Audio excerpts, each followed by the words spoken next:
Adjunto Muiatã, mestre Pedro Isídio, para mim é uma satisfação maior por ser meu adjunto.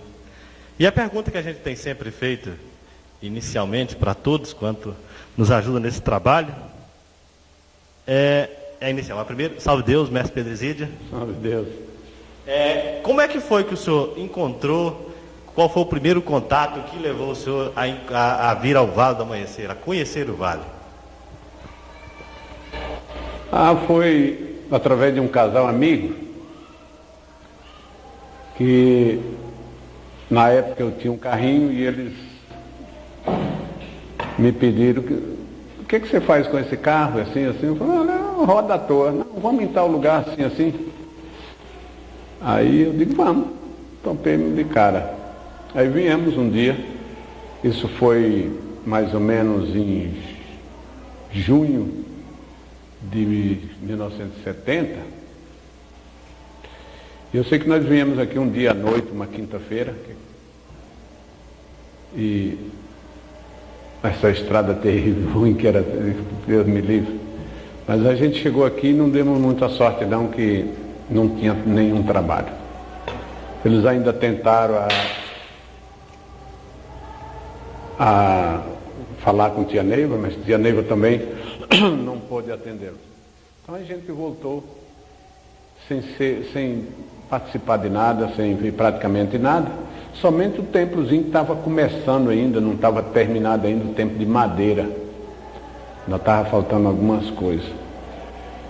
Então daquela primeira vez realmente a gente voltou sem participar de nada, mas já ficou na cabeça, né? Inclusive por incentivação deles, eles diziam não, qualquer hora a gente volta e a gente... E assim aconteceu, eu vim uns dias depois com eles e aí já tinha, naquele tempo era só linha de paz e aí já fui atendido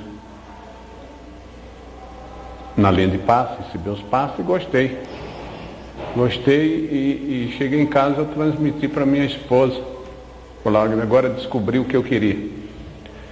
E ela, como sempre, já cortou na hora, falou, não quero nem saber de espiritismo. Já vem você com suas coisas. Falei, não, lá é diferente. Eu vou te levar lá. E assim passou dias e nós voltamos aqui novamente como casal, que é a Tida, mas o Edilson, não sei se o Guto lembra, né? Eles são funcionários da SEB, os dois, né? Inclusive eles devo muito para eles, que eles foi quem me trouxeram aqui pelo menos umas 3, 4 vezes. Aí eu consegui também trazer a minha esposa. Minha filha tinha um problema na pele, Cristine tinha um problema na pele, que a gente já tinha tentado todos os médicos possíveis, os remédios, a simpatia que tinham nos ensinado, e a gente já tinha feito e ela não tinha nem melhora nenhuma. E em conversa com a Tida, ela falou, olha, Maria do Carmo, leva essa menina lá, no Vale, lá é muito bom, e lá tem uma aguinha que tem poder de cura, e com certeza, quem sabe se ela não vai se curar. E assim foi mais uma força para mim trazer também a minha esposa Maria do Carmo. E aí viemos, chegamos aqui, passamos pelos trabalhos, que era somente linha de passe na época, não tinha trono ainda. E aí a gente fez exatamente o que a Tida pediu, levasse a menina na água, colocasse água para ela tomar e passasse a água daquele ferimento da pele dela. E por que não fosse a nossa surpresa, foi a única, só foi aquela vez e ela curou uma vez por toda, não veio mais, nunca mais até hoje ela teve nada na pele. Pelo contrário, onde era feridinha assim no rosto dela e assim na parte traseira dela também tinha tempo que você não usava nem calcinha, que não dava para usar como criança, mas aí ela não precisou mais, só aquela água uma só vez resolveu. Isso me deu uma força boa, porque aí eu pude conquistar também a Maria do Carmo. E aí a gente veio e ficou vindo. Logo eu fui chamado para desenvolver, mas eu não quis. Eu primeira mão não quis, não. Falei, não, por enquanto não, a gente era muito católico e a mulher devia umas promessas lá para a Aparecida do Norte. Disse, não, né? Disse, não, eu não posso entrar até que pague essas promessas, essas coisas assim. E assim a gente fez. Fomos em Aparecida do Norte, pagamos as promessas, a promessa dela lá, né? Quando nós voltamos já decidido a ingressar, foi quando eu resolvi, a gente resolveu e eu cheguei a dar o nome. Quando eu dei o nome, que naquela época era o Vicentinho, né, ia ser o meu instrutor, eu sei que eu dei o nome dele dias depois, antes de chegar o dia de eu voltar. Eu tive um belo acidente, que acabei com o meu carro, quase que acabam comigo também, quebrei a perna, sofri fratura exposta, fiquei guinchado no hospital distrital 24 dias. Mas lá mesmo, eu já sabia pedir por aquilo que tinha acontecido, né, os passos que eu tinha recebido, eu já lembrava, aquele povo lá, quem vai ter que me ajudar. E também já tinha dentro de mim, na hora que eu melhorar, eu vou para o Vale do Amanhecer, vou para lá. E assim passou um tempo, mas foi muito difícil para curar da minha perna. Com 8 meses de tratamento, o médico, por sinal um bom médico, um bom ortopedista, que é o doutor Eula Vidigal, um maranhense, lembro dele demais. Ele tirou o gesso da minha perna, olhou para mim e disse, Pedro, não tem outro jeito não, vamos amputar essa perna tua. Falei, não, essa você não vai amputar coisa nenhuma, eu não vou ficar com a perna só de jeito nenhum. Você vai ter que arrumar uma maneira, vamos tratar disso aí, mas não dá para amputar não. Mas já tem 8 meses de tratamento e o progresso é muito pouco. Mas vamos tentar mais. E eu já tinha fé nas coisas que eu ia curar minha perna. Eu virei e falei para ele, não, eu não vou cortar não. Quer dizer que não quer? Não, não quero. Não vamos amputar coisa nenhuma. Vamos tratar. E assim fomos tratando. Nisso eu fiquei 1 ano e pouco. À base de 1 ano e 5 meses, impossibilitado de dirigir, até mesmo de me movimentar. Eu só tinha uma perna, tudo que fazia era de muleta. Mas assim que eu melhorei, já com 1 ano mais ou menos, quase 1 ano, ele me tirou o gesso da perna toda, me soltou a perna, deixou só uma botinha. E ele disse para mim, pô, tu é danado, rapaz, tu se curou não com remédio, mas com o teu otimismo. Porque essa perna tua realmente não se dava nada por ela.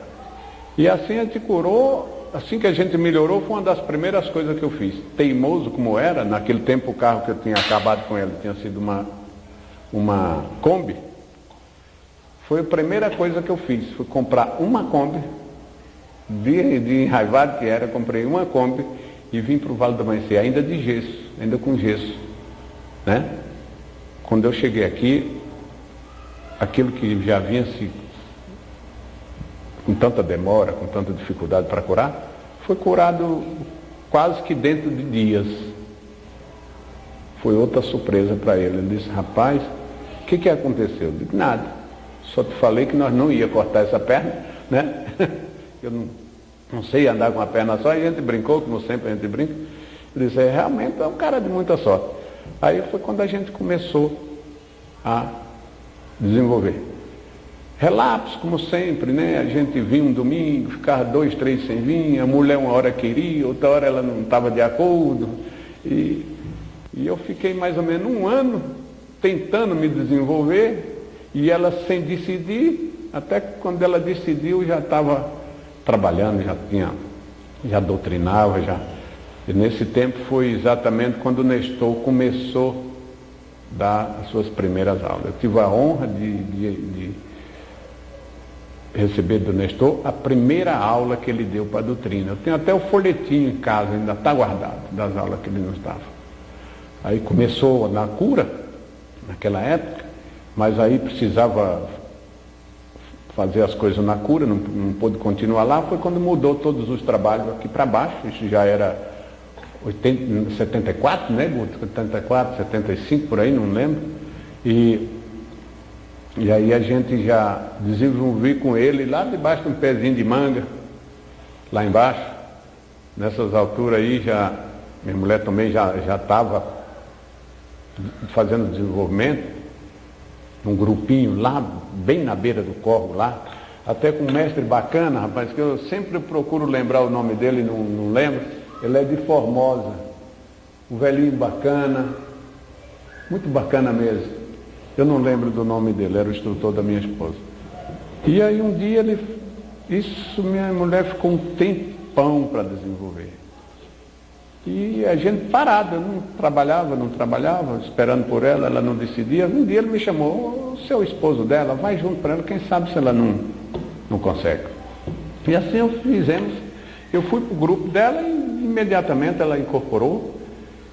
Como já havia muito tempo que ela estava lutando para incorporou bem, incorporou o Caboclo Pena Branca, inclusive incorporou ela de vez, jogou ela em cima de um monte de cobra que não tinha tamanho, cobra desse tamanho, e a gente, fiquei com o maior medo da cobra ter mordido, né? Mas não mordeu coisa nenhuma, né? Levantou, a cobra ganhou o mato lá, e dali começou. Foi quando, então, o meu início aqui foi assim, meio preocupante, perturbado, mas graças a Deus a gente venceu tudo isso. E como é que era o contato naquela época dos mestres com a tia Neiva? Olha, tudo era em torno de tia Neiva.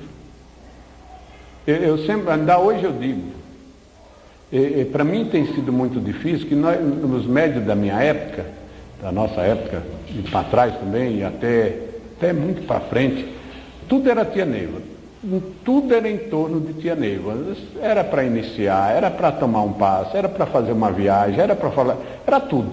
Tudo você tinha que ir primeiro para tia Neiva. As próprias entidades, você conversava com uma entidade, se tivesse alguma coisa, qualquer coisa, não precisava ser tão importante, ela já encaminhava, olha, procura falar com a mentora, né? Todos nos chamando de mentora, vamos se orientar com ela para ver como é que se procede. Então a ligação, a aproximação era fácil. Naquele tempo ela gozava de uma boa saúde, né?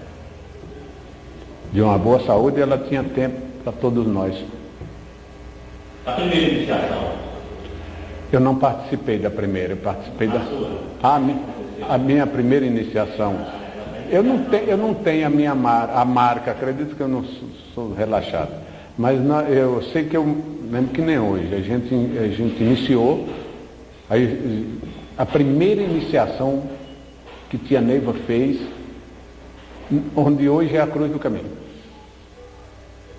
A iniciação ficou ali um bom tempo, e eu fiz ali a primeira, a gente fazia direto com ela, a gente se ajoelhava diante dela. Então eu fiz, não lembro a data, mas foi... Eu e a minha esposa já iniciamos num dia só. E naquele tempo também não era fácil, não. A gente pouco ligava para a iniciação. Tinha médium que nem pouquíssimas pessoas. Uma vez eu falando com o Brito, aquele Brito de Planaltina, aquele forte, né? Ele disse assim, não, rapaz, inicia. O que é isso? Faz a tua iniciação, inicia a tua esposa, rapaz. Mas não estou trabalhando, não, mas é bom iniciar, coisa. Naquele tempo era só quem mandava mesmo era a fitinha. Tendo a fitinha, estava ótimo. Então foi por incentivo do Brito, do mestre Brito, do qual eu tenho muito respeito por ele, foi que a gente resolveu fazer a iniciação. E naquela época, como é que surgiu a ideia ou o convite de parte de Janeiro das duas juntas, da formação das juntas? Isso aí já foi muito depois. Muito depois. Olha, eu depois da iniciação, eu também não fiz o primeiro grupo de elevação, não fiz. Eu fiz o segundo. Eu fiz porque tinha um dia, eu ia passando, e ela me chamou e disse assim, meu filho, você fez essa elevação primeira? Não fiz dos 108. Então você não pode ficar fora da próxima. Tá bom. Então me aprontei para fazer o segundo grupo, né? Então, da iniciação veio a elevação, foi um bom tempo, né? A gente ficou aí uns 2 anos mais de iniciado, para depois pensar em mestrado, né? Depois do mestrado veio as classificações de falange, né? Que naquele tempo era a ordem nossa, e eu tenho tanto respeito por isso, porque eu lembro que nem hoje, eu era mestre luz, né? E jaguar positivo. E eu saí como jaguar positivo. E um certo dia alguém virou para mim e disse assim: você não pode estar na minha frente, eu sou um mestre luz. Eu disse, tá bom. Aí fui para o meu lugar, né? Depois, claro, já aí com o meu trabalho, né? O meu trabalho foi que fui convidado a ser primeiro mestre luz consagração, o orixá da falange. E daí, outro tempo, outra temporada boa, para depois falar, o Guto já é do tempo do Guto, ele lembra muito, que nós nos reunimos com tia Neiva muito tempo, era como orixá de falange, sem se saber se ia surgir adjunto hoje ou amanhã, ninguém nem pensava nisso. E se tinha, não cheguei a ouvir, mas em 78 já, 78, na viagem de tia Neiva à Bahia, lá o Prado, me parece que foi dali que começou a própria tia Neiva com intenção e já junto ao Pai Seta Branca, e claro, a formação de povos e adjuntos. Porque até a nossa ida lá, eu ainda tive a honra de abrir um dos trabalhos que ela fez, abrir uma linha de paz, claro. Quem abriu o trabalho foi o Zé Luiz e eu abri apenas a linha de paz, mas eu abri e estava presente na praia de capa e com a camisa da falange do primeiro mestre Luz Consagração. Então, depois da ida de Prado, logo começou a se falar em adjunto. Eu cheguei a ser relacionado pelo Alberto, nosso irmão, Yucatán, que eu cheguei a ser relacionado pelo Alberto para ser um componente dele. Aí um dia de noite, naquela época nós já tínhamos um retiro meu e do Alberto nas sextas-feiras, e já vinha há anos, né? Então ele levou uma relação de médios para a tia Neiva, e quando ela olhando o nome dos médios, estava o Pedro Exílio lá, ela virou e disse: não, esse não é componente, esse vai ser um adjunto. Esse vai ser um adjunto. Aí eu fiquei meio atordoado, eu estava feliz da vida, porque eu ia ser um componente do Alberto. Eu já estava relacionado para ser um componente do Alberto. Aí ela disse: não, o Pedro Exílio não pode, ele vai ser também um adjunto. E aí foi quando a gente recebeu as instruções dela para formar o nosso povo, né? Foi um corre-corre, né? Hoje, quando a gente vê a título apenas de esclarecimento, mas quando a gente vê a loucura de se pegar todos os magos para ser de um adjunto, todos isso, não sei para quê, eu lembro bem muito daquela época, porque a gente chegava a tomar médios uns dos outros, né? Muitas vezes o cara tinha dado o nome para ser, por exemplo, Amanhã, e eu chegava lá e falava: não, mas eu já dei o nome para ser Amanhã, mas tu é meu amigo, a gente se conhece há tanto tempo, então a gente terminava ganhando, né? Um e outros, né? Já tinha outros que era escolhido mesmo, não tinha jeito. Mas foi realmente uma coisa boa, trabalhosa, mas, porque não dizer muito boa, a formação do povo. Foi ali também que a gente começou a se sentir gente, porque você começou a ser visto pelos outros. E é a melhor forma de se entender e de se sentir gente é por outras pessoas, fica mais fácil. Para a gente fica mais fácil se sentir bem quando tem alguém que diz: não, ele é fulano. Parece que existe uma história entre um fato que aconteceu com o Dr. Ralph, que tem um episódio Ralph contigo? Uma história? Ah, tem. Isso já foi bem depois, já algum tempo depois da formação de adjunto. Isso já foi mais ou menos, quer ver? Eu já tinha Brasilinha, né? 80, por aí, 1980. Eu tinha uma coriza que nada fazia parar. Eu tomava remédio direto, usava essas coisas para o nariz, que existia na época, eu usava de tudo e nada parava. Quando foi um dia, à noite, bastante tarde da noite, eu tinha saído daqui, né? Sentado num trabalho aqui, fui para casa.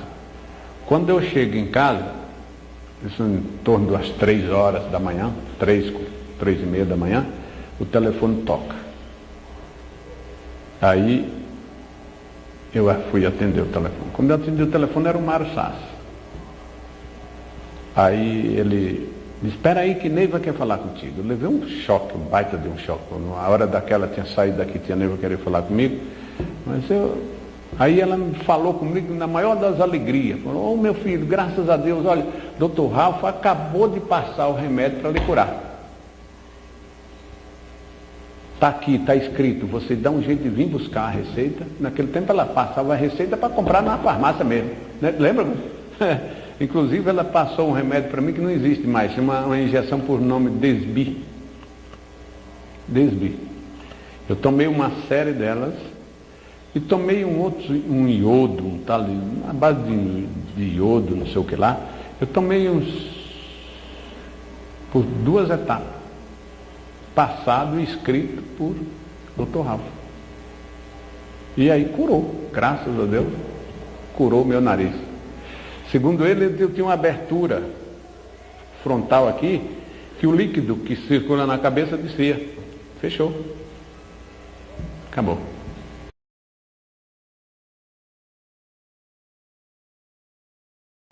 E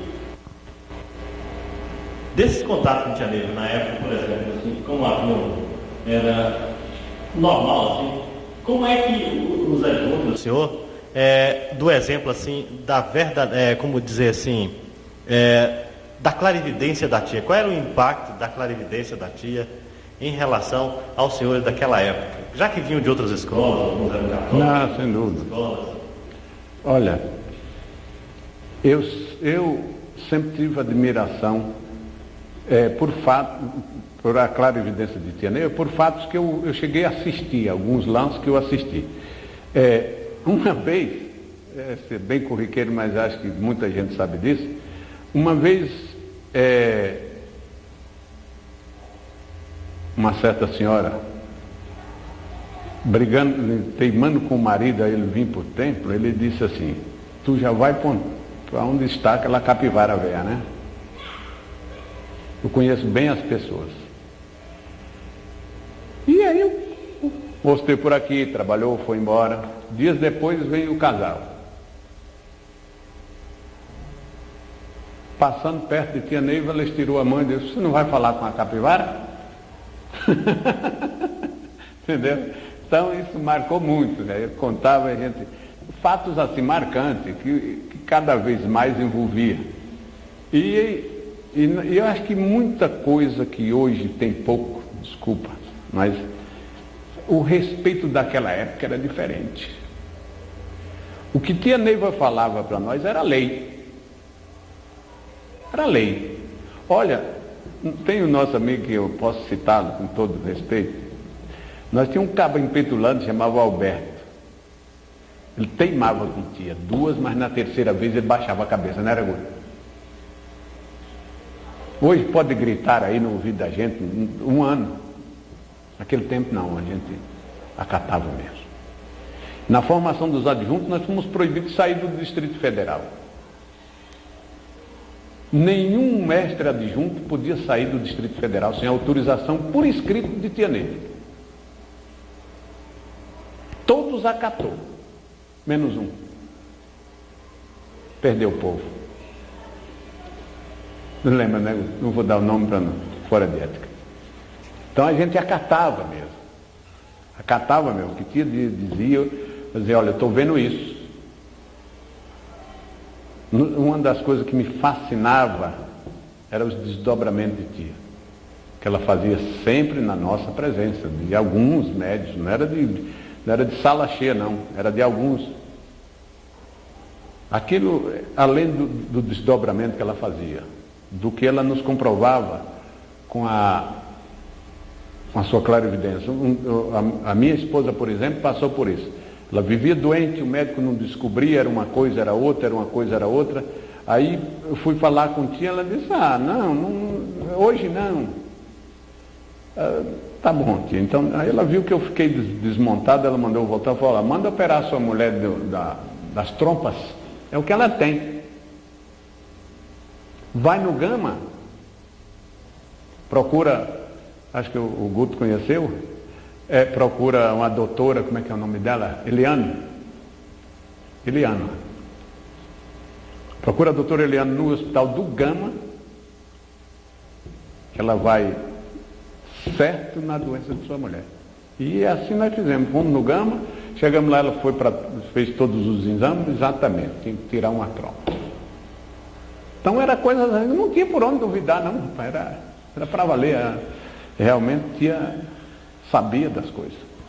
Também existe uma história do adjunto Munhatã, em relação ao templo de Unai. Tem. Aquilo ali, Ave Maria. Eu um dia estava são coisas que realmente eu tenho todos os motivos de ser um adjunto verdadeiro. Porque recebi todas as verdades possíveis. Se eu não fosse, eu seria um canalha. Um dia eu estava, naquele tempo eu tinha recebido o trabalho de quarta-feira, que era do Júlio. Eu recebi a seguinte ordem: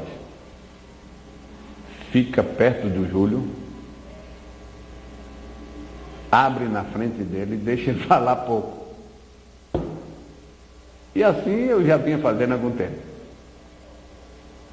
No comando do trabalho, um dia às 4 horas da tarde, tia Neiva me chama, era só um, não era 3 comandantes na época, não, era só um comandante no radar. Naquele tempo é importante isso. Quem era o segundo comandante do trabalho era o presidente da mesa evangélica. E o terceiro seria o comandante dos tronos. Por exemplo, se houvesse algum transtorno que o presidente do trabalho precisasse sair, mesmo para jantar, a gente vinha jantar na Casa Grande, quem ia ficar no radar era o presidente da mesa evangélica. Hoje a gente fala de comandante, naquela época era presidente. Se afastasse o presidente do radar e da mesa evangélica, quem vinha era o presidente dos tronos. Então, tia Neiva mandou me chamar no radar, não lembro por quem, né? Mandou me chamar na Casa Grande, né? Estava no radar, e ela, chegando lá, ela disse assim, ó, meu filho, arruma para você ir para Unai agora. Digo, ô tia, eu estou no trabalho oficial. Eu disse, daí? Pai, Santa Branca está aqui, está dizendo que você tem que ir para Unai agora. Era de tarde, né? Mas é agora mesmo. Vê se você reúne os médios aí, vai para Unai agora. E eu estava aí com minha família, minha esposa, meus filhos ainda pequenos, né? E aí comecei, tinha o Décio, tinha o Chilon, a Ruth, tinha o William na época era nosso componente, ainda hoje é da ordem, mas naquela época ele era componente. Eu sei que nós, imediatamente, seu Vicente Peitudo, uma turma, nós reunimos 16 médios. E isso tinha que ser de imediatamente, como ela falou. Aí eu voltei lá e falei, ó tia, estou com tantas pessoas, fulano e fulano e fulano. Filho, graças a Deus. Então, olha, se arruma a semana. E o trabalho, você sabe que eu sou tão despreocupado que eu não lembro para quem eu deixei no radar? Não lembro. Eu sei que ela mandou passar o radar para alguém que fosse para Unai. Me deu um bilhetinho dizendo mais ou menos assim: meu filho Norberto, o Pedro Isidro, adjunto Munhatã, é o homem certo de arrumar as coisas aí em Unai. assinou embaixo. E eu fui. Eu não sei se vale a pena deixar registrado, mas ela tinha muito medo dos componentes não aceitar mais o seu adjunto, que era o Norberto. Então, chegamos já à noite, naquele tempo difícil demais, essa estrada aí perigosa, terra, buraco, ladeira de todas as espécies. E a gente chegou lá à noitinha. Quando nós chegamos lá, era mais ou menos umas 8 horas da noite. Escuridão terrível. Ninguém no templo, tempo fechado. Ninguém no templo, mas já tinha uma sirene. Então o que nós fizemos? Descobrimos a sirene e começamos a buzinar. Puxamos a sirene, de 5 em 5 minutos a gente estava lá. Começou a chegar médio. Começou a chegar médio, daqui e dali, e os que nós já tínhamos levado também, né? Aí abrimos o templo e passamos para dentro. De repente, a gente atendeu, naquela época, eu lembro que nem hoje, 153, 156 pacientes. Olha, já era mais ou menos 9 horas, 9 e pouca, quando nós abrimos o templo. Ainda conseguimos atender a quantidade de pessoas que foram atrás. E eu não sei porquê, mas eu pedi um mestre, deixei ele direto na sirene. Daqui 5 minutos você toca essa sirene. Brinquei com ele, vamos balançar essa cidade, vamos trazer esses médicos. E a sirene cantava. E aí foi o motivo que lá é perto, né, da cidade, todo mundo dá para ouvir a sirene. Foi quando nós conseguimos levar bastante médicos e pacientes para o templo. Fizemos os trabalhos, abrimos os trabalhos, né? No final eu reuni quem estava lá e falei por que eu estava lá, a ordem que eu tinha recebido, e li o bilhetinho para eles, né? E fiquei com o bilhetinho. Mas naquela época era assim, tudo que você fizesse, ela me recomendou, me telefona para cá e me deixa a par. Era difícil, rapaz, conseguir telefonar para cá, o telefone daqui era aquele telefone de bateria, né? Guiçava que só danado, mas lá para uma 00:30, mais ou menos, 1 hora, nós descemos na cidade, telefonamos para ela e contamos o que tinha acontecido. Ó, tia, foi assim, assim, assim. Aí ela ficou muito feliz, vira, chama o Mário, vem cá, ó, conta, Pedro, conta para o Mário. Eu já tinha acabado de contar para ela, tive que repetir de novo para o seu Mário, né? Aí ela disse, ó, meu filho, fica aí, não saia daí. Bom, tudo bem. Aí nós ficamos uma turma, né? A turma toda ficou lá. 3, 4 dias a gente ficou lá. E começou, vem um, vem outro. E eu falo com um dia eu vim, né? Já tinha passado o fim de semana, já na outra semana eu vim. Eu nem falei para ela que vinha, não. Quando eu vim direto para cá. Quando eu cheguei aqui, ela disse, o que você está fazendo aqui, meu filho? Eu disse, não, todo mundo veio, eu também vim, e outra, nós estamos com os nossos filhos, a Maria do Carmo, praticamente com pouca roupa, precisa de roupa. Não, mas você não podia ter saído de lá de jeito nenhum, você vai voltar para lá hoje ainda. Eu falei, mas hoje, tia, hoje ainda.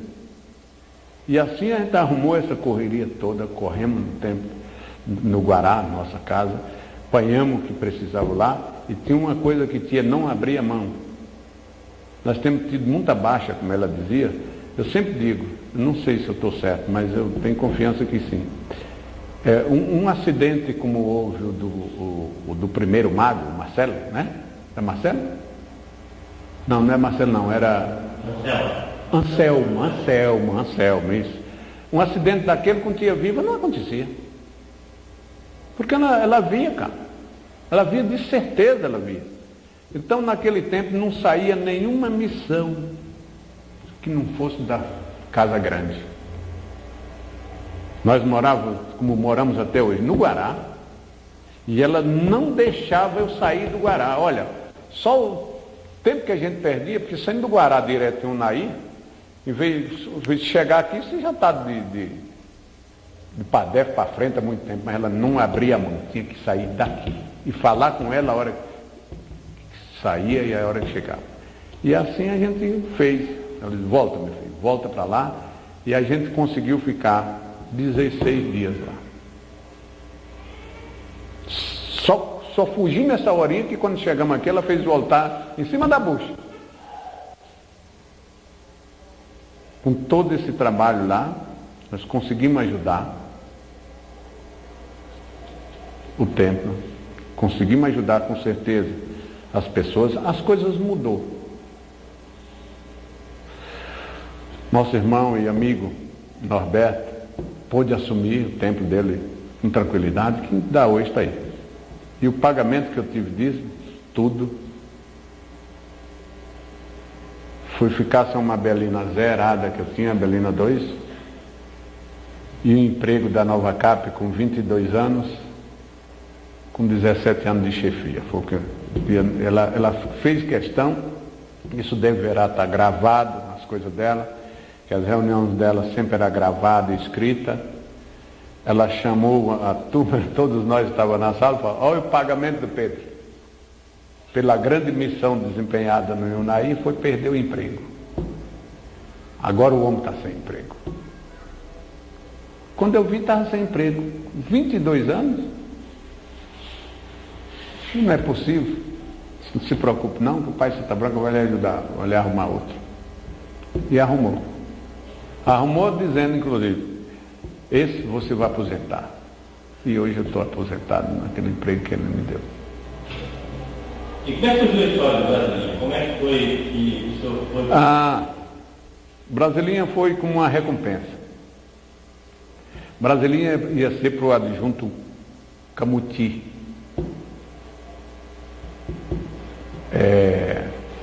Mas Capuchin, né? Capuchin. Naquele tempo, no mesmo tempo que eu corria para Unaí, o Capuchin corria para Alvorada do Norte. Então, eu lembro que um dia ela chegou a falar: olha, o Capuchin vai sair de Alvorada do Norte, vai abrir um tempo em Brasília. Mas aí passou, eu estou cuidando lá de Unaí. Quando é um dia ela me chama e diz: ó, meu filho, você vai descansar de Unaí e vai abrir o seu próprio templo aqui em Brasilinha, aqui pertinho. E eu entendi que foi uma recompensa. Quer dizer, eu acho que por ali valeu. O templo de Brasilinha me dá bastante trabalho, mas me dá muita realização também. E como é que foi determinado aquele local lá, exatamente? Como é que foi aquele local? A loucura. A loucura. A loucura, rapaz. Nós achamos tantos terrenos, tantos lugares bons. Inclusive um na beira da Lagoa Formosa. Um templo, um terreno que dava para fazer um templo lindo. Que ficava a lagoa, no meio da lagoa, você tinha 30 quilômetros de lagoa na frente. Aquele Marcelão aí da Vecor, estava me dando terreno, eu estava cuidando da documentação. O local realmente eu encantei com o lugar. Cheguei aqui, contei para ela, ela ficou calada. E eu saí deslumbrado com o terreno. Corpo Mediúnico, todo mundo vibrando, porque realmente era muito bonito. Aí foi a segunda vez que ela me tirou da cama, mais uma vez. Altas horas da noite, o telefone toca.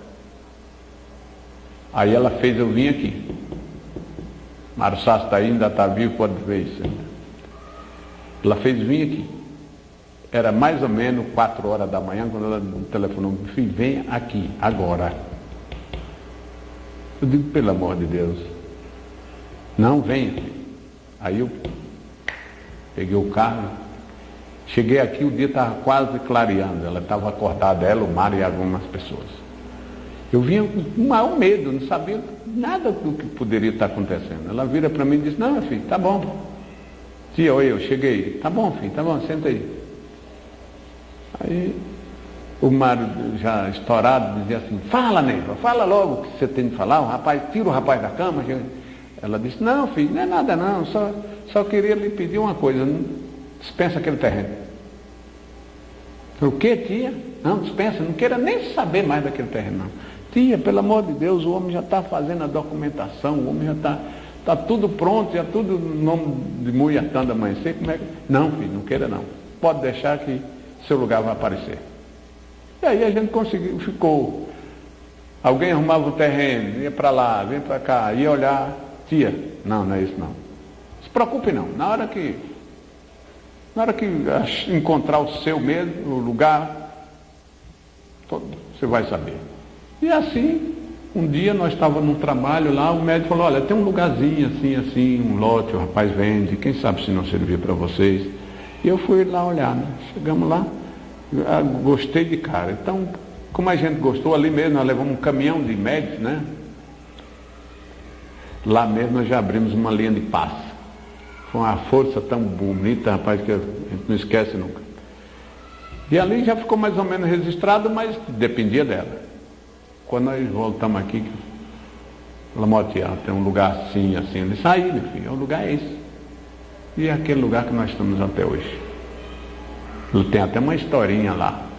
Ela me disse que era ali o local do templo, porque ali é um cemitério de índios, que tem cerca de 500 espíritos, segundo ela, enterrados naquele lugar. E agora, quinta-feira, nós tivemos a honra de conversar com um deles, que está bravo porque nós estamos quase terminando.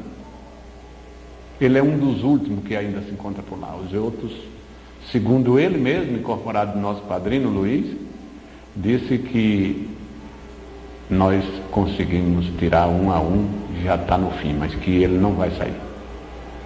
E com a conversa que nós tivemos, eu tenho quase certeza em Deus, em Pai Santa Branca, que ele é um dos que já foi também. Com certeza. Então, a gente tem encontrado ali verdadeiras dificuldades, que é comum, mas com esperança de não só aqueles espíritos que ali estavam acrisolados há alguns anos, né, que foram matados por fazendeiros, né, e ali mesmo enterrados, eles não queriam sair dali por nada. Mas graças a Deus parece que as coisas se encaminham. E Padre? Ainda falando de Brasilinha, uma das coisas que me marcou também bastante. Assim que nós descobrimos o terreno, começamos lá embaixo. Logo ali para cima tinha um centro de macumba, aquele de bater tambor, mas bater forte mesmo. Então a gente trabalhou muito tempo, alguns meses. Uma das coisas que me marcava muito era exatamente na hora da cura. Abria aquela curazinha evangélica lá, e o tambor dos caras batia tão forte que parecia que estava dentro da cura. Aí um dia eu vim falar com o tio, digo, tia, mas tem... Ela sempre perguntava, como é que está, meu filho? Como é que está a brasileira? Está indo, tia. Só que eu estou com a macumba lá perto, que Deus nos acuda, tia. É daquelas que bate tambor e... Quando a gente está com os trabalhos no templo, parece que o tambor está ali dentro do templo, junto com a gente. A gente tem que fazer tudo no som da batucada lá. Aí ela olhou e disse, filho, não se importa com aquilo não, vai depender de você. Se você trabalhar direitinho, aquilo acaba. Os médios que tem lá, você vai ganhar até algum deles. E hoje nós temos bem uns 4. Ainda hoje nós ainda temos uns 4 lá, que era exatamente daquele centrinho do tamborzinho lá, que desapareceu, e os médicos ficou para a gente. Quer dizer, mais uma vez comprovando que tia realmente sabia das coisas. Agora Padre Bernardo é outro. Padre Bernardo, um mestre Janã, que deixou a corrente, se chama Carlos, a gente chama ele de Carlinho. Ele morava em Padre Bernardo e veio para cá, desenvolveu aqui, fez iniciação, voltou para Padre Bernardo, ficou aquela dificuldade. Um dia ele falando com tia Neiva disse, não, eu vou mandar abrir um templo lá. Aí passou outro tempo, ele voltou e falou, tia, como é que ficou? Conversou com o Luiz, ele veio e conversou com o Luiz Soares, que hoje é nosso padrinho. Sobre lá, como é que a dificuldade dele, que tinha conversado com tia, e que tia tinha prometido um templo para lá. Aí, conversa lá, a tia Neiva disse, aquela área é do Pedro Exídio, está perto de Brasilinha, está no mesmo rumo, né? Tá por ali, então é do Pedro Exídio. Aí mandou me chamar e falamos ali da possibilidade de se abrir um templo no Padre Bernardo. Ficou falado ali. Mas eu fiquei meio com o pé atrás. Eu não sei se eu vou, nem bem comecei Brasilinha, já começar Padre Bernardo também. E aí, passado uns dias, ela voltou a me dizer, não, meu filho, não mexa com o Padre Bernardo, não. É muito dependioso, porque eu acredito que ela viu da minha má vontade. Disse, não, meu filho, não mexe com o Padre Bernardo, não. Mexe com o Padre Bernardo, não, muito dependioso, muito difícil, está sofrendo muito em Brasilinha, coisa. Aí eu fui como tirasse um peso das minhas costas. Graças a Deus, né? Graças a Deus. Aí esquecemos o Padre Bernardo. Esqueci completamente. Passado um tempo, ela vira para mim e diz assim, meu filho, como é que está indo o Padre Bernardo? E como é que é? Como é que está indo o Padre Bernardo? Tem muito médio já e coisa? Eu falei, não, tia, a senhora mandou que eu parasse, que eu não fosse. Ah, é? Esquece. Esquece. Aí, logo começou a apertar a doença de tia. E vai, até que chegou o desencarno. Quando ela desencarnou, realmente eu estava feliz, porque eu sabia que não ia para Padre Bernardo nunca. Mas ao ela desencarnar, eu me senti na obrigação de cuidar do Padre Bernardo. Também a iniciativa própria, minha. Vou para Padre Bernardo, vou pedir a Deus que faça um pouco daquilo que tia queria que fosse feito lá. E fomos. E Padre Bernardo é aquele que você já conhece. Gostoso como nunca. Só falta o Guto ir lá, que dia 2 nós vamos levar ele. Né? Me realiza muito. Ali, outro sofrimento. Espíritos perigosos, violentos, inclusive o nosso amigo padre, que já não é tão mais brabo, já conversa com a gente direitinho. Espíritos enfrentavam a gente. Os espíritos incorporavam de olhos abertos, normal assim, batendo a pestana e vinha em cima da gente. E a gente tinha que conversar direitinho. Eles faziam ofertas que a gente deixava a gente balançado, como uma que o padre mesmo disse que ele tinha muito ouro lá. Ele disse que dava o ouro, todo o ouro que ele tinha lá, ele me dava para mim esquecer daquilo lá. Né? E peraí, meu irmão, a gente não veio aqui arrancar ouro atrás de ouro, não, nosso objetivo é outro. Né? Não, mas vai embora. Vai embora e tu não é pobre mais nunca. Tu tem o dinheiro que tu quiser. Eu ponho nas tuas mãos, mas por favor, desaparece daqui. A gente foi conversando com ele devagarzinho, e parece-me que ele entendeu que nós não fomos lá buscar ouro e fomos sim ajudar. Padre Bernardo, nós encontramos barreira de todas as espécies. Primeiro contato que eu tive com o Padre Bernardo, eu fui direto com o prefeito. Ele me disse o seguinte, era José Salim Salamão. É amigo do Padre Jonas aí, da mesma família. Aí ele disse assim, como é que você quer pôr não falo da mãe ser aqui em Padre Bernardo, se aqui tem 12 ruas e tem 13 igrejas de crente. Eu falei para ele, olha, o Vale não tem nada a ver com quem é crente, com quem decide ser, a nossa missão é diferente, nós não mexer com crente. Você que sabe, mas é como eu estou te falando. Aí nós já tínhamos a proposta de uma casa lá, nós começamos na casa de uma mestre, naquela época começou a desenvolver também, e nós começamos na casinha lá. E começamos já a fazer a documentação. Eu não, sabendo que Padre Bernardo, como ainda hoje eu digo, não, eu vou fazer o seguinte, nós vamos fazer um ofício às autoridades. E assim fiz. Mas o moço que me ajudava na época era o Nonato. E aí fui pessoalmente, levei um nas mãos do senhor prefeito, levei um na mão do senhor juiz, deixei um para o padre, que eu não encontrei, e levei uma outra cópia na delegacia.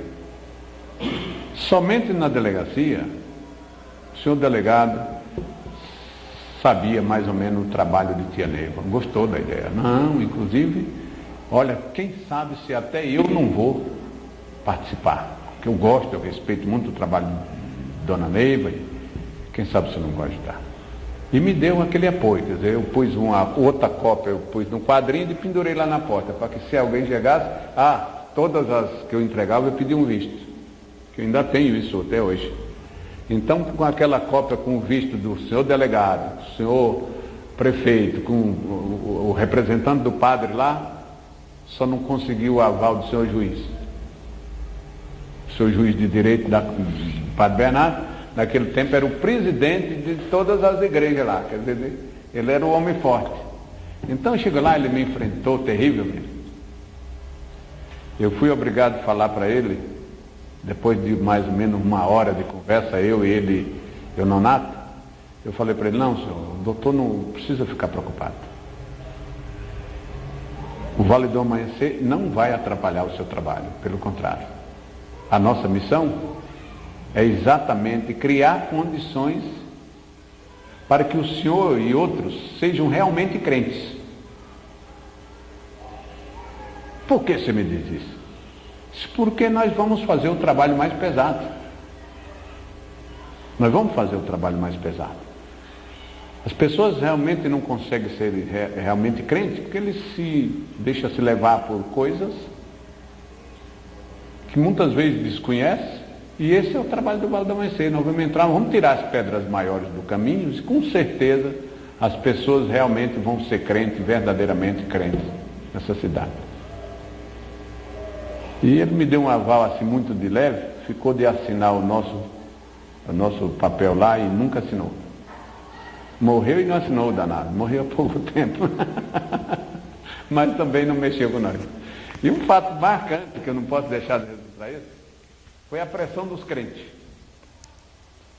Como a gente sofria. Tinha vezes que a gente estava trabalhando, ele estava com culto bem na porta da casa onde a gente estava trabalhando.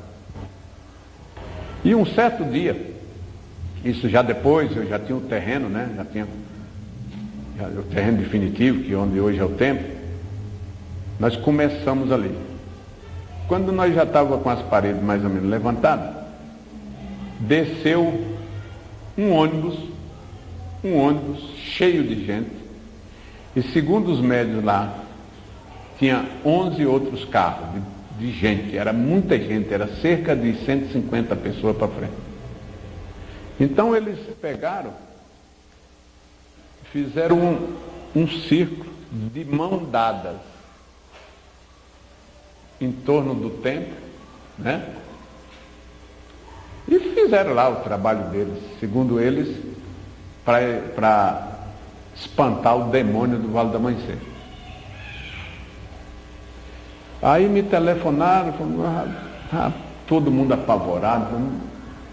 Eu digo, não, e agora? Agora vai acabar mesmo, que não tem jeito.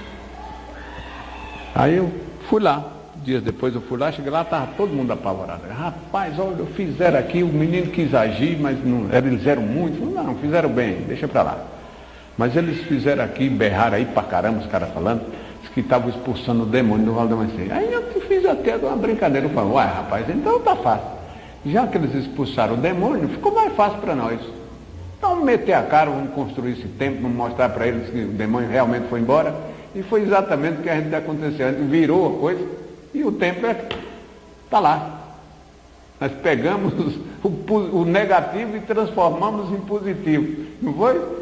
Eu achei isso de uma inteligência que, claro, não foi minha. Foi alguém que ter batido aí no meu ouvido, porque eu peguei esse tema lá. Já que eles expulsaram o demônio, poxa, o nosso trabalho mais pesado aqui é ele, então ficou fácil, vamos fazer as coisas. E fizemos. Graças a Deus, não tem tanto mérito, mas já tem um tempo. Ninguém pode reclamar do Pedro Isídio. Lá está o tempo.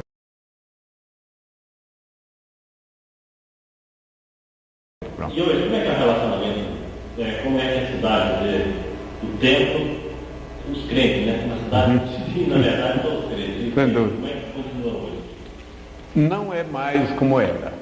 A verdade é é que já existe um pouco de respeito por o que se diz Vale do Amanhecer lá em Padre Bernardo. Isso dito por moradores de lá. Médios que moram vizinho de crentes, já ouviram, segundo eles, não foi para mim, mas já ouviram, segundo eles, dizer que realmente esse Vale do Amanhecer tem alguma coisa porque ninguém conseguiu aparar, né? A coisa está aí e eles não puderam fazer nada. Então a gente pode dizer que o relacionamento entre as autoridades é bom, a gente tem um certo relacionamento com todos eles e com a comunidade também. Não é um tempo de crescer muito, porque nós chegamos um pouco atrasados. Como nós falamos, é comum, só para brilhantar, isso o próprio delegado nos contou, que eles são sempre solicitados, eram sempre solicitados, a tirar crente de dentro da casa das famílias, porque eles entravam um da família, eles acampavam ali para levar o resto. Então foi como eu falei para o prefeito, falei para o seu juiz também, o Vale do Amanhecer é mais uma opção para que as pessoas sejam realmente crentes, ou católicos, ou espírita, né? Uma coisa que também aconteceu, isso eu posso dizer com certeza, é que tinha muito terreirinho, e com a presença do Vale do Amanhecer, segundo as informações, os terreirinhos quase que não existem. Então me parece que valeu a pena. Aquela história estava perigosa. Eu que trabalhava no Canadá antes, a notícia antes, de um número grande de acidentes. O senhor sabe se teve alguma influência? Olha, é possível, porque no começo a gente deparava com vários acidentes ali violentos. Eu e mais uma equipe de médicos, nós conseguimos ainda tirar uns caras debaixo de um chevette que tinha acabado de capotar ali no terminal das 7 curvas. E tem uns acidentes ali meio estranhos. Mas a verdade é que de uns tempos para cá, não fiquei sabendo mais de acidente por ali não. É possível. Tia Neiva também gostava disso. Tia Neiva, quantas vezes eu fui em Alvorada do Norte? Eu fui em Alvorada do Norte mais o Guilherme, eu fui mais o Tumuxi, eu fui mais o Bálsamo, eu fui mais o Jojito. Algumas vezes, a gente foi uma vez, não, a gente ia sempre. Porque tia queria manter, ela fazia todos os esforços de manter o templo de Alvorada exatamente para impedir os acidentes terríveis que aconteciam e poderia estar acontecendo até hoje nessa estrada que vai para o Nordeste afora aí. Então, com certeza, um templo na beira de uma estrada, ele ajuda muito.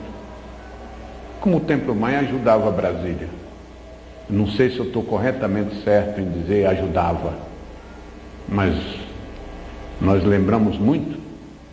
Tia Neiva vivia nos chamando, olha, vamos fazer um trabalho para o Eixão, né? Vamos diminuir os acidentes em Brasília.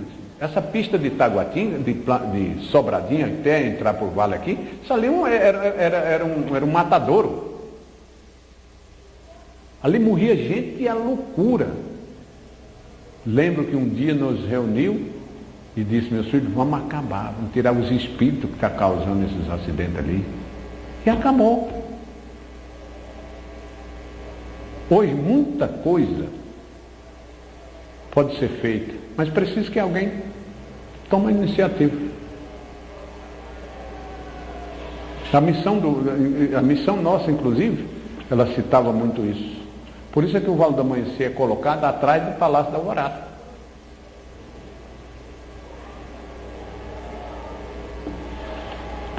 Para segurar, é para impedir. E segundo ela, e eu não tenho nenhuma dúvida disso, o Vale do Amanhecer, a Estrela Cadente, tem condições de segurar muita coisa. Como já segurou, sem dúvida. A Paula representou para Rio de Janeiro, tem uma informação, não sei se é verdade ou não, de que ela teve uma professora a respeito dos tempos que iria desencarnar o mestre no seu tempo, dentro do tempo. Ah, sim, foi. Inclusive, Uma coisa marcante. Outra vez que ela me chamou e disse assim: meu filho, tenha muito cuidado. Tenha muito cuidado. Vai morrer um médico dentro do seu tempo. Rapaz, e como eu sofri com isso, viu? Para mim, qualquer arruaçazinha que estava, já era a hora do... já era o cara que estava desencarnando. Eu fiquei num trauma, rapaz. Mas passou tempo. De vez em quando eu lembrava, graças a Deus, acho que passou o tempo, né? Quando é um belo dia, o médico está de retiro. Seu Luciano, um velho bacana, que Deus lembre dele, bacana mesmo. Ele passou o dia de retiro, lá tardezinha, no anoitecer já, abriram a linha de passe lá e ele, como todos os médicos, foi tomar um passinho lá. Na hora que ele pôs as mãos aqui, tomou o primeiro passo, quando ele seguiu para terminar o segundo, caiu e já caiu morto. Na linha de passe. Então, eu fiquei com medo, mas não deu nada, porque ele já tinha problema do coração, né? E a família já sabia que quem estava segurando ele mesmo um pouco era o Valdemar. E como segurou alguns anos, mas morreu lá dentro, para confirmar aquilo que ela tinha me prevenido. Tem cuidado, meu filho, vai morrer um médio dentro do seu tempo. E foi dito e feito. E morreu até outro, não sei se de qual que ela estava falando, porque em Padre Bernardo também ia morrer um. O cara se suicidou lá dentro do templo. Então a bala no vidro que saiu do outro lado. Cara bom, rapaz. Eu não entendo como é que uma pessoa daquela chega a um ponto de fazer uma coisa dessa. Até hoje não entendi. Beleza, amigo, camarada, cuidadoso, bom doutrinador. Lá, ficou lá o fim de semana, trabalhando sábado, domingo, veio embora, na segunda-feira, 10 horas da manhã, ele estoura os miolos. Ficou filha da mãe. Ah, tudo bem. E o primeiro cavaleiro da nossa roda as pessoas se ligam muito no primeiro cavaleiro da nossa roda, está na hora da gente saber a história da gente saber um pouco da história do primeiro cavaleiro da Lança Rosa. Olha, é tal coisa. Eu acho que isso... Muita gente me pergunta, como é que foi? Como é que é? Olha, eu tenho uma cartinha comigo, escrita por tia Neiva, dizendo o seguinte: meu filho, vou lhe dar uma posição de destaque no Turigano. Eu guardei aquela cartinha, está lá comigo até hoje. E depois disso foi que surgiu o Cavaleiro da Lança Rosa. Uma coisa ela sempre dizia: meu filho, eu tenho em você um homem evangélico. Ela gostava muito de bater no meu peito e dizer isso. Teve um dia que ela bateu e disse assim: meu filho, você é a minha esperança. E esses lances assim, e de repente me é dado o Cavaleiro da Lança Rosa. Começou, do qual foi um presente, mas a história é bem curta, não tem outras explicações não. Inclusive a gente passa até por certos apertos, porque surgiu Cavaleiro da Lança Vermelha, Cavaleiro da Lança Lilás, Cavaleiro da Lança Rosa, depois veio o Cavaleiro da Lança Azul e do Bale. Vinha depois, né? Está lembrado? Então, quando consagrou, quando ela criou o Cavaleiro da Lança Vermelha, o Guto está aí, lembra bem? Ela chamou 2 mestres, colocou um como primeiro e outro como segundo. Foi ali onde é o restaurante do Batista hoje. Chamou o F, chamou o Pedrinho, não sei das quantas, ele é do adjunto do Germano, né? Esses 2 homens são os Cavaleiros da Lança Vermelha, do qual o F abraçou e o Pedrinho nem ligou. Nem ligou. Eu nunca nem vi ele fazendo trabalho de Cavaleiro da Lança Vermelha, mas foi dado por tia. os dois. Depois de um tempo, foi que ela passou a autorizar o Efre a formar novos cavaleiros da Lança Vermelha. Ficou eu e o Guilherme, Lança Lilás, e eu, Lança Rosa. Nós fomos pelo menos umas 2 a 3 vezes com tia Neiva procurar sobre o nosso povo, se nós formava ou não. Eu já tinha inclusive uma equipe de médios de Jaguares que queria ser Lança Rosa. Na época tinha o Ismar, que é o meu segundo mestre Luiz Consagração, queria ser Lança Rosa, de outros adjuntos também. Eu já tinha uma relação mais ou menos de quantas pessoas mestres queriam ser Lança Rosa. Fomos várias vezes, pelo menos umas 2 ou 3 vezes, eu tenho certeza disso. Eu e o Guilherme juntos. E ela não disse que sim, nem disse que não. Por isso, talvez, eu acho que por isso o Guilherme, o Lança Lilás, representante do Lança Lilás, não formou, e o Lança Rosa também, porque ela não mandou que nós formássemos. Houve uma pressão um tempo aí, que tinha o Ilpol, aí até me apareceu depois uma ninfa-sol, dizendo que era a 5ª cavaleira do... Meu Deus do céu, a 5ª cavaleira da Lança Rosa. Eu falei, poxa, e o terceiro, e o quarto, e o segundo? Entendeu? Não. Então, eu sou tranquilo, quanto a essa parte, eu estou tranquilo, porque se houvesse necessidade, ela teria nos mandado, assim como mandou o Efre. Você já pensou só um cavaleiro da Lança Vermelha, que sufoco com tanto trabalho para ser feito? Né? Já Lança Rosa, não. Qualquer um chega no leito magnético, faz o canto, tudo bem. Né? Tudo bem. Porque o canto é uma parte, é a primeira parte, a segunda ela deu só para mim, né? Então, eu acho que foi uma boa. Eu só quero fazer por onde não decepcione nem o cavaleiro da Lança Rosa e nem tão menos tia Neiva. Cruz do Caminho. A gente tem histórias tudo bem na Cruz do Caminho.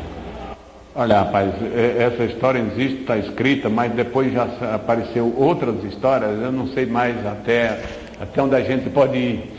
Mas isso foi a minha primeira prisão. A minha primeira prisão junto com a minha esposa foi quando ela nos deu essa pequena história. Primeiro eu tinha uma ligação, tenho uma ligação muito grande com a Cruz do Caminho. Eu me fascinei até mesmo com o nome, Cruz do Caminho. Né? Cruz do Caminho. E um dia conversando com ela, eu falei, tia, mas como eu adoro esse trabalho, essa Cruz do Caminho. Não tinha prisão na época ainda, não tinha nada. Aí foi quando começou as prisões, que está o Guto aí que pode me ajudar. A prisão começou, foi por ela. Ela foi quem primeiro ficou prisioneira, parece que mais de uma vez, né, Guto? Para depois ela colocar o Tumuxi e o Nestor. Ela ficou umas 2 ou 3 vezes prisioneira, só ela. Depois ela colocou o Nestor e o Tumuxi, só eles, mais de uma vez, para depois passar para nós, adjunto, na época já adjunto de povo. Né? E quando eu peguei a minha primeira prisão junto com a minha esposa, foi que ela nos deu essa historinha. Naquele tempo, eu lembro bem que a gente tinha, foi no ano 40 a.C., né? Eu tinha o nome de Galiano. Minha filha chamava Leda.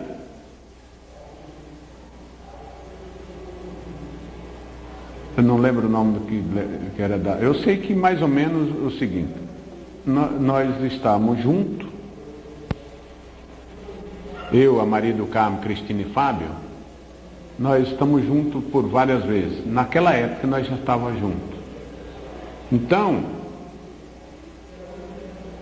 eu me rebelei, mais ou menos, como Galiano, saí fora da corte e arrumei tomei de assalto um certo castelo, né? Que esse castelo ficou conhecido depois exatamente pela bravura, não seria bravura, e sim pela ignorância de Galiano, né? E o ponto de referência deste castelo segundo a história que eu tenho, era uma cruz, que já tinha o nome de Cruz do Caminho. Era como se você fosse para o plano piloto, você tem que passar pelo Sobradinho, né? Então, essa Cruz do Caminho já existia lá, que também servia de referência. É tua nível, parece. Que já tem como referência, serviu de referência também para aquele castelo.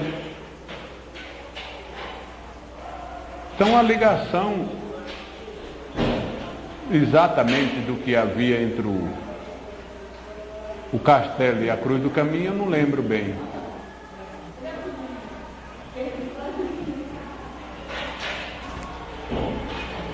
Mas que, falando de Galiano, ali ele se apoderou daquele castelo com o seu povo e tinha uma filha, moça, filha única, segundo a história, muito bonita, devia ser, porque minha filha é linda até hoje, né? E ali ele ficou vivendo dos assaltos que era possível fazer. Alguém passava pelaquela estrada e ele tomava de assalto, os ouros, as pratas, levavam para ele. E essa filha que ele tinha, o Galiano tinha, ele tinha ela para um dote. Na época era comum, né? Só quem desse mais dinheiro era, né? A família mais rica. E a intenção do Galiano era exatamente obter com aquela linda moça, que era sua filha, um dote. Uma boa quantidade de ouro e prata. Mas, que não fosse a sua surpresa, surgiu de repente, ali era uma estrada de viajantes, né? Era comum, inclusive, as pessoas se hospedarem lá nesse castelo. E quando um dia chega os viajantes, e segundo a história que nós temos escrito, entre esses viajantes estava o cavaleiro da lança vermelha. Veja bem, o cavaleiro da lança vermelha, que ao olhar na filha do Galiano, daqueles amor assim, que quando bate e cola, né? Se viram e não se esqueceram mais, mas o velho não queria de jeito nenhum aquele amor, aquela aproximação, porque ele queria obter com a sua filha, é claro, um dote maior. E aquele viajante lá não tinha nada para oferecer. Então, começou aí o meu karma, o karma assim do Pedro Exídio, né? Porque, segundo tia, foi assim mesmo. Começou ali a raiva de Galiano e o amor de Leda pelo cavaleiro da lança vermelha, que ninguém conseguiu proibir nem tratar. Mas ao descobrir, o que ele fez? Ele prendeu a menina no porão do castelo e usou as correntes em cruz e entregou para a governanta. Ele tinha toda a certeza de que a menina lá no porão daquele castelo, encorrentada, com mais a governanta tomando conta, o cavaleiro da lança vermelha, melhor dizendo, não se aproximaria dela. Mas o amor sempre foi mais forte, segundo ela mesma dizia. E eles terminaram se encontrando. Mas, como era temível seu Galiano e seu povo, ele fugiu, mas ficou por perto, o lança vermelho. E o Galiano usou de todas as tramas para pegá-lo. Não conseguia. Quando ele viu que era impossível, ele foi covarde pra caramba. Ele mandou um mensageiro junto ao cavaleiro da lança vermelha, que também tinha uma tropa, tem o seu povo, que é exatamente o povo, com certeza, o povo que está aí, né? Dizer para ele que não precisava ter mais cuidado de Galiano, não, o Galiano não queria mais nada contra ele, né? Mas foi uma cilada. Ele Ele queria era matá-lo, né? E assim foi feito. O mensageiro foi lá, transmitiu o recado. O cavaleiro da Lança Vermelha veio com a sua tropa, né? Mas quando estavam na luta, o povo do Galiano com o da Lança Vermelha, o cavaleiro da Lança Vermelha arrumou uma maneira lá, conversou a governanta e carregou a menina mesmo encorrentada. Tem muito a ver com o que nós fazemos aí. Mesmo encorrentada. Só foi libertar, ela só foi liberta das atacas, das correntes no braço, já quando estava fora do alcance de Galiano. Mas aí a luta foi muito grande, morreu muita gente. Inclusive o Galiano ficou furioso, judiou demais da governanta, matou a sua própria esposa. Por isso que a menina danada me cobra hoje para danar. Eu sei que foi mais ou menos por aí, rapaz. Eu sei que foi uma loucura, né? E dentro disso aí foi que surgiu também na época que fazia parte da cruz do caminho da qual nós temos hoje aí. Agora depois já tem uma outra história, tem uma outra versão. Eu não sei bem qual é a que está correta, mas a que eu tenho dado por tia Neiva é mais ou menos assim.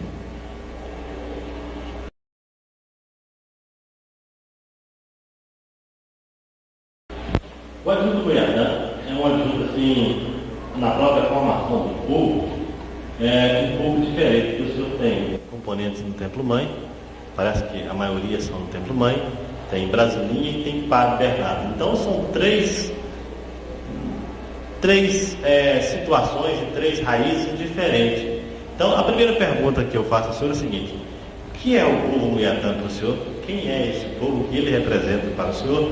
E essa diferença, como o senhor vê assim, essas três raízes, essas três formações do povo Muiatã?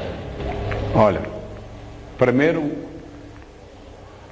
o povo Muiatã para mim é tudo.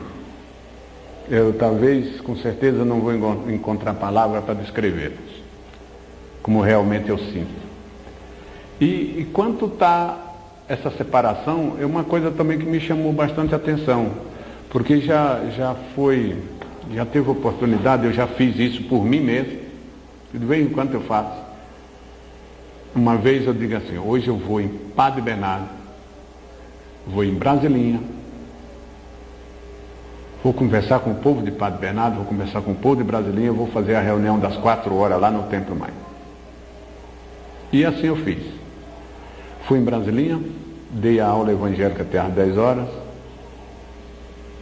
tive que usar um tom de voz diferente e até mesmo as palavras. Claro, pelo menos a minha intenção, o objetivo tinha que ser único, né?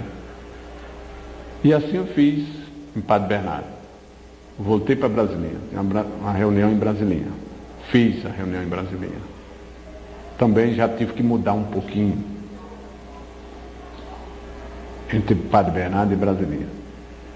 Quando eu cheguei aqui no Templo Mãe, que o povo já estava formado me esperando, que eu me vi de frente deles, eu procurei na minha mente, na minha cabeça, falei: meu Deus, o que eu vou falar?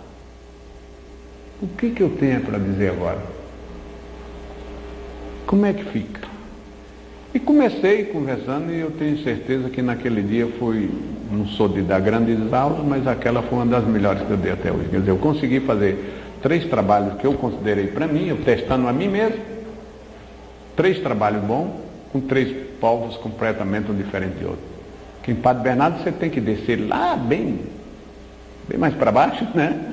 Em Brasilinha você está mais ou menos no meio, e aqui você tem que subir bastante, né?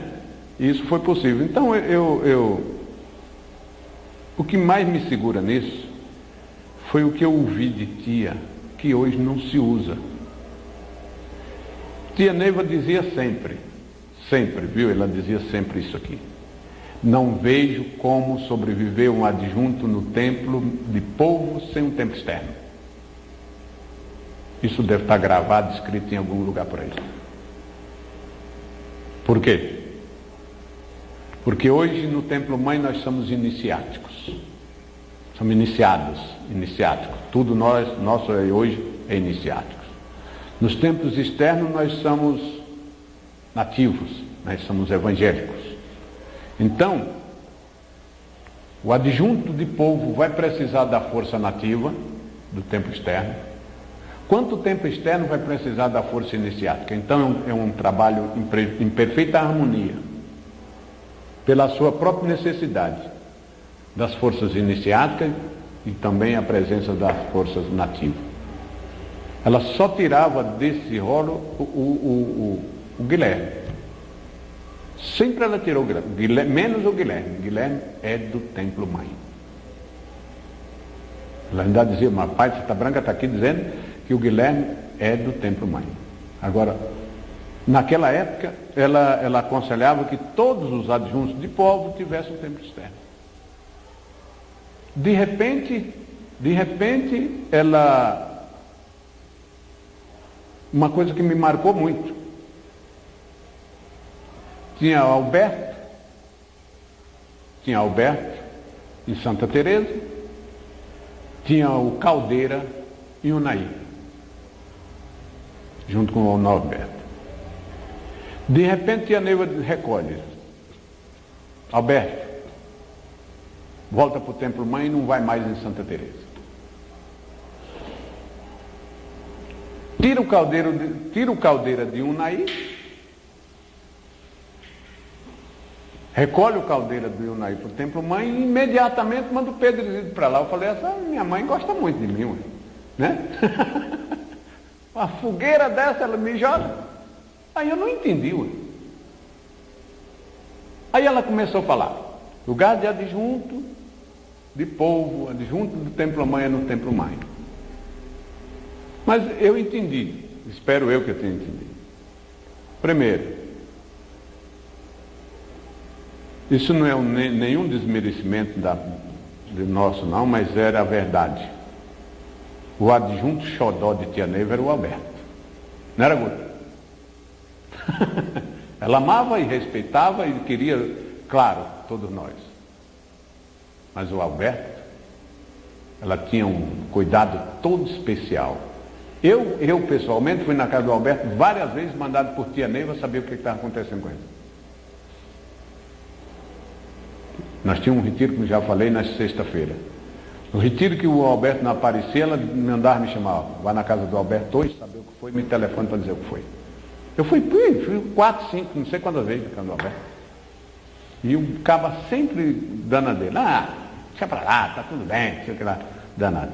Então, eu entendi o seguinte, que realmente a coisa pesou para o Alberto lá em Santa Teresa, e Tia ficou com medo de acontecer alguma coisa com ele e trouxe ele para o Templo Mãe.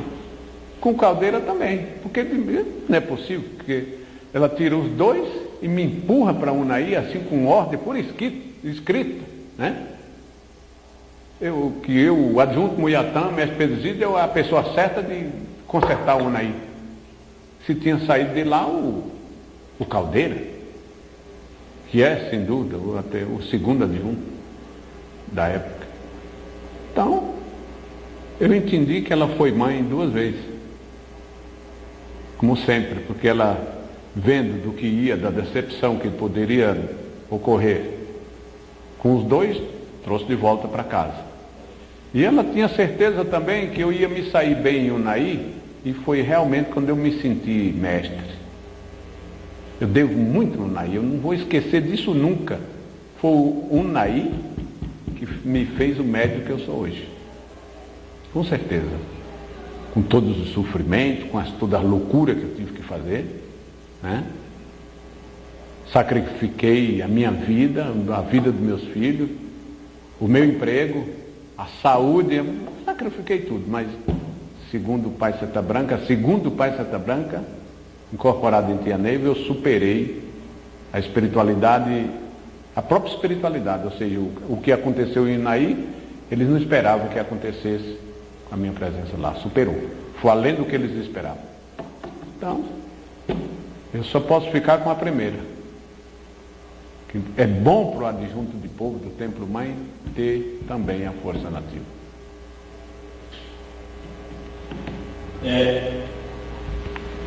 Quando, já voltando um pouco atrás, na época da formação da corrente, a gente sempre ouviu falar da presença sempre constante, aí a nível já de incorporações, de Paivão, Paysandu, Mantios, Tchãozinho.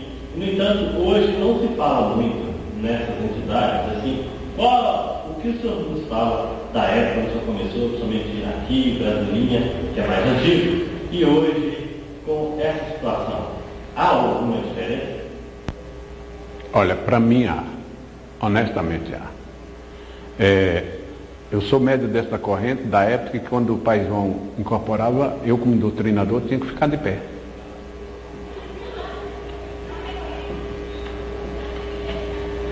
Então me assombra hoje, realmente me assombra bastante, quando eu vejo a facilidade, a mecanização que existe entre nós. Inclusive sabendo de que nós estamos exatamente fazendo aquilo que tia Neiva não queria que acontecesse conosco. Ela queria médios, sim, conscientes. Consciente a ponto da sua própria missão, do seu próprio sacerdócio. Então hoje a coisa ficou muito fácil. Isso eu provoco sempre entre nós, entre o meu povo. Provoquei em Brasilinhas, quinta-feira. Eu conversando, dando uma aula que eu dei de manhã, de tarde, aliás, no intervalo do retiro, eu falei propositalmente 3 vezes em Pai Santa Branca, nem um médico se mexeu, mandei eles ficar de pé. Porque é falta de respeito. Nós, médios desta corrente, temos por obrigação, de onde ouviu o Pai de Santa Branca, o nome de Pai de Santa Branca, nós nos curvar um pouquinho e dizer salve Deus. Isso não tem mais entre nós. Quer dizer, realmente me assombra de que a gente vá perder os nossos principais valores. Eu tenho muito medo disso. Parece que mudou, não sei o que foi.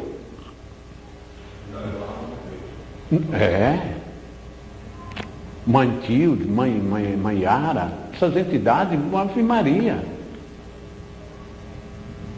Ave Maria, eu tenho verdadeira admiração àqueles médicos daquela época, todos têm o maior respeito por uma entidade dessa. Hoje não, se incorpora na linha de passe, bate no peito dizendo que é pai. Não, essa é outra mecanização, mecanismo que eu desconheço. E o médium, por exemplo, o médium antes de Tia Neiva, ele é diferente dos médiums que hoje estão no momento?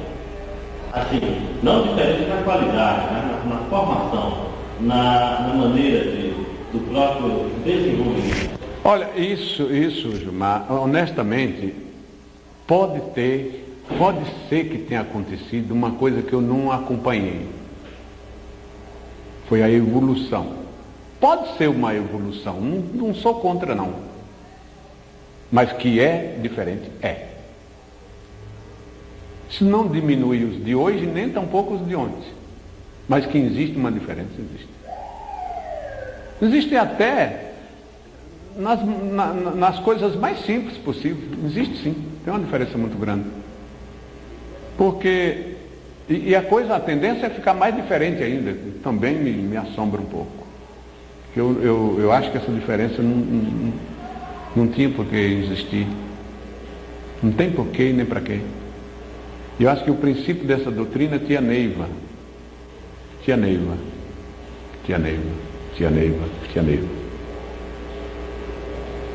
Qualquer filosofia, ou prática, ou conhecimento, ou técnica, para nós não diz nada. Absolutamente nada. E isso eu tenho certeza. Não vale nada. E nós estamos comprovando isso. A filosofia é Pai Santa Branca e Tia Neiva. Tia Neiva e Pai Santa Branca. Lamento se pensar em outras. Porque nós corremos um grande risco. Voltando aos exemplos, talvez agora nós não estamos falando mais do passado, futuro, será que não existe a possibilidade do adjunto militar ainda abrir mais um tempo? Estão querendo me levar para um lugar bem longe. Mas é possível que se abra mais um tempo. Por enquanto eu não tenho intenção, não. Mas já fui avisado por mais de algumas vezes de que já tem outro tempo esperando pelo ministro Muyatá. E é ele quem vai ter que comandar. Porque parte integrante dele, é ele quem tem que viver. Não é, ainda me disseram o seguinte: você não é obrigado. Agora que a missão sua é. Não sei aonde, nem quando, nem para onde. Mas, e olha, eu vou te dizer uma coisa, eu sou de fazer isso, sabe? Eu sou mesmo. Pelo pai Seta Branca, pelo meu ministro, pela minha mãe, para empregar a doutrina que eu aprendi, eu sou capaz. Agora, se disser assim, você vai fazer isso, eu já não vou. Mas não vou mesmo. Aí é prego batido e ponta virada, não tem jeito. Nessa última consagração, lá perto do Portão da Estrela, o senhor sai da cruz, olha o povo tudinho e se emociona. Bastante. O que aconteceu? Rapaz, aquela hora é tão importante, vem tanta coisa na cabeça da gente. E a que bate mais forte realmente é a responsabilidade. Porque, olha, esse ano foi um dos anos que nós trouxemos menos componentes. Eu não trouxe 1/3 do povo de Brasília. Apesar de ter colocado o ônibus à disposição, mas mesmo assim, não sei o que houve, não vieram. Não está com vontade, não sei. Não deu para mim ir. Mil desculpas, mas realmente nós passamos com um povo menor e eu me emocionei bastante mesmo. Primeiro, no começo aqui, eu recebi de um componente a notícia de que estava se mudando de adjunto. E eu aprendi a perder tudo, até mesmo a minha calça, se for possível, mas não aprendi a perder componente. Então aquilo me bateu muito forte em mim, né? E eu saí me segurando, inclusive tive dificuldade para fazer o meu juramento, que realmente abalou bastante a mim, aquela decisão do mestre. E ao entrar no portão que eu chamo Portão das Muruaicis, eu olhando para trás, vendo o meu povo, não sei se você presenciou, eu realmente me emocionei muito, e me emocionei mais quando vem um casal correndo e diz assim: seu Pedro, há anos que eu quero ser do seu adjunto, deixa eu consagrar com o senhor.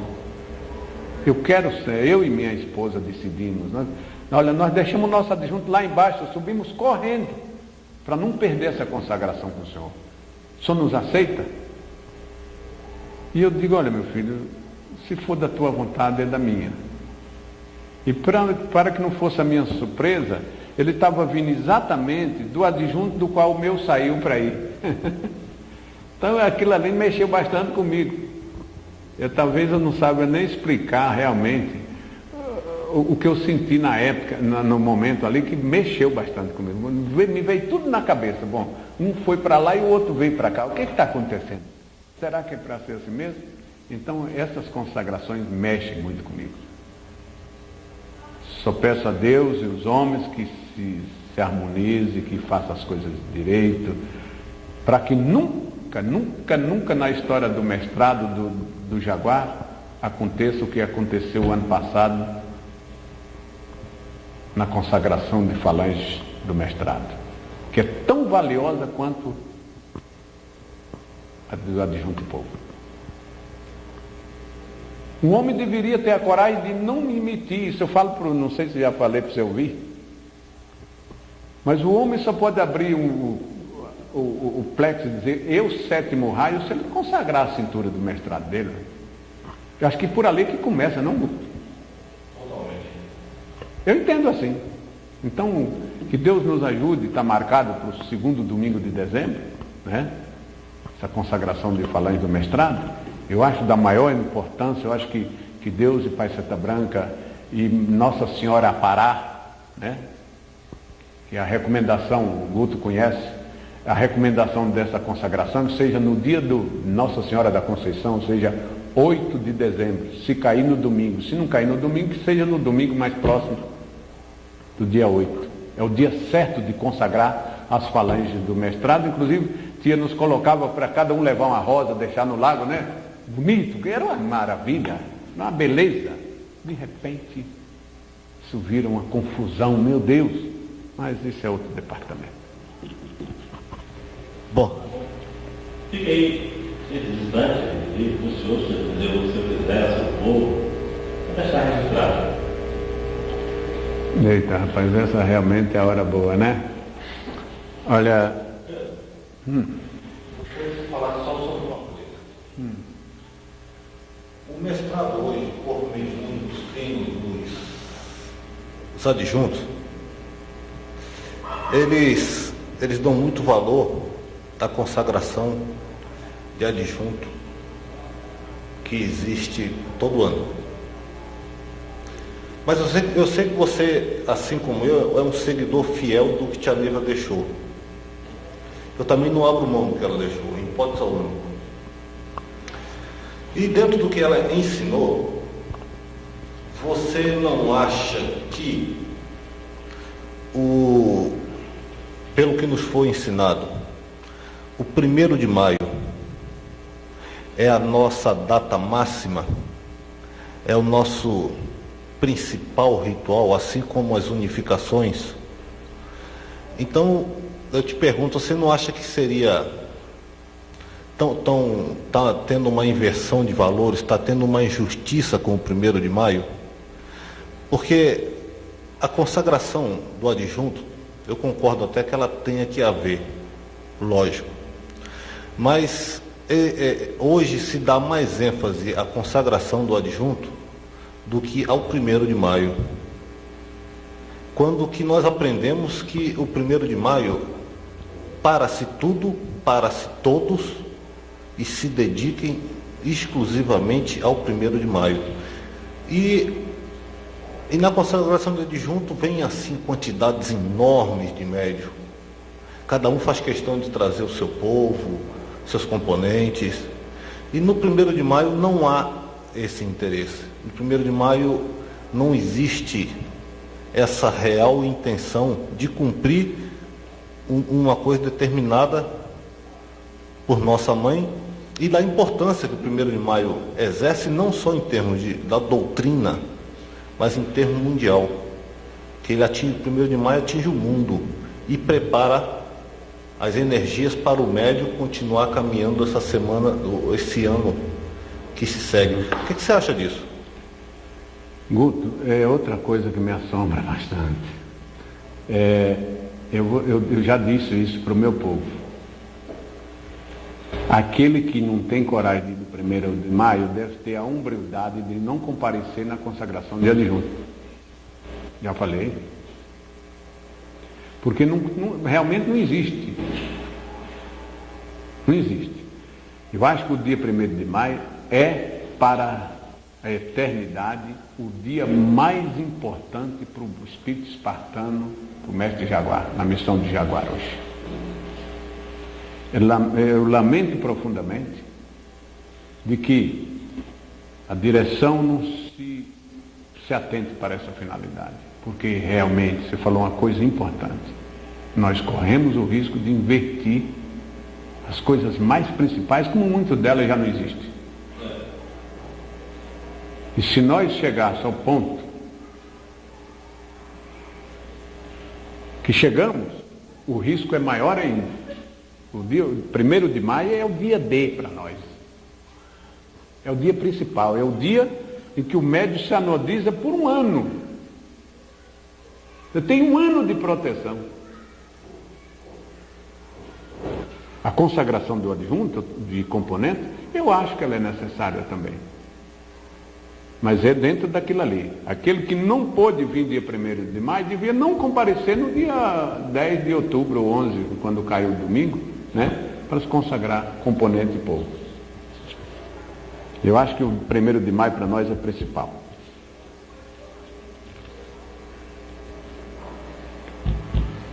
Estou à vontade, pode ficar à vontade. Pois é, está aberto aí o tempo. Se você quiser falar, está livre. Eu sou um médio diferente, não sei porquê, talvez seja pela minha ignorância. Hoje eu tomo conta de 2 templos. As iniciações dos meus médios, quando eu viver, vai ser feita aqui no castelo de iniciação do Templo Mãe. Porque eu acredito que só aí tem condições de se iniciar com Dalai Lama. Pode ter havido uma grande evolução, não sei, eu fiquei na beira da estrada, não sei. Como também a elevação de espada. Se eu tomasse conta de um templo, isso vou deixar declarado.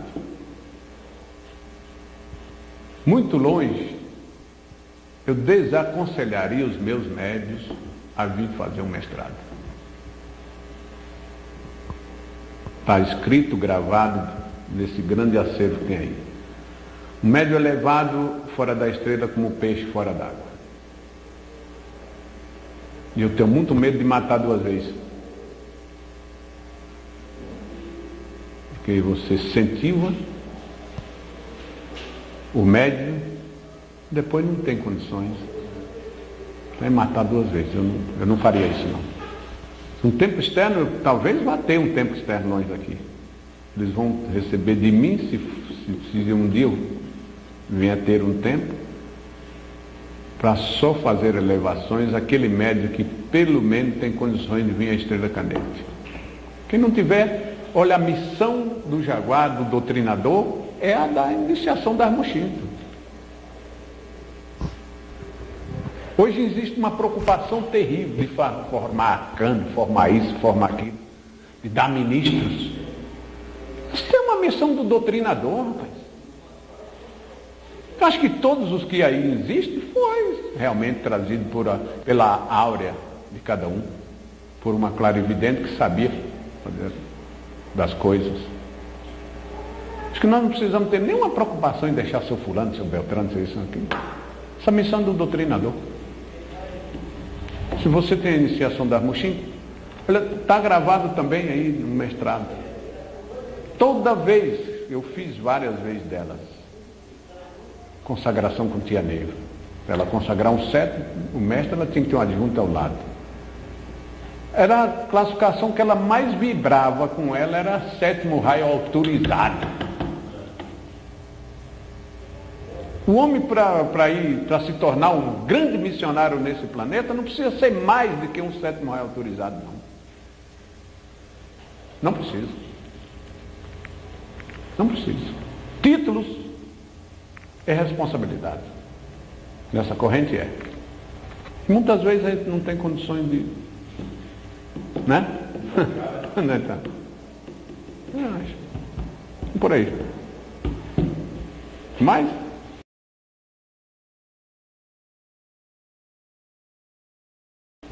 Bom, quero agradecer ao senhor por essa oportunidade. E o ministro Miatã me deu muita saúde. Eu preciso. Muita saúde, muita paz, para o senhor levar essa missão à frente. E que esse tempo, quando vier, que possa também dar alegrias como Deus tem dado, as alegrias do Brasil e para a terra. Eu já recebi essas mensagens, essas comunicações, mas eu tenho muito medo, porque nas condições de abrir templo hoje eu não me enquadro. Não tenho nada contra ninguém, pelo contrário. Eu sempre digo, vou continuar dizendo, eu sou um dos bons presidentes de templo, não dou trabalho para ninguém. O fato de eu não estar aqui e ali não quer dizer nada. Nunca fiz nada que desabonasse a minha coordenação. Quando eu viver, vou trabalhar para que isso nunca aconteça. Vou fazer dentro daquilo que eu aprendo. Agora, eu quero dizer para o meu povo o seguinte: se depois que eu sair daqui e precisarem de ouvir essa mensagem, Eu só tenho uma coisa a pedir. Procure ser sempre simples. Simples, simples. Toda a nossa doutrina se resume na simplicidade. Foi na simplicidade de Tia Neiva, foi na simplicidade de Pai Seta Branca, foi na simplicidade de Mãe Teovina, né, Guto? De Mãe Teovina, de Mãe Yara, quando apareceu doentinha na cadeirinha de roda. Foi quando a gente cresceu, foi quando Tia se tornou a grandeza, o poder que é hoje. Então, em primeiro lugar, que seja bastante simples. Segundo, que seja simples mesmo.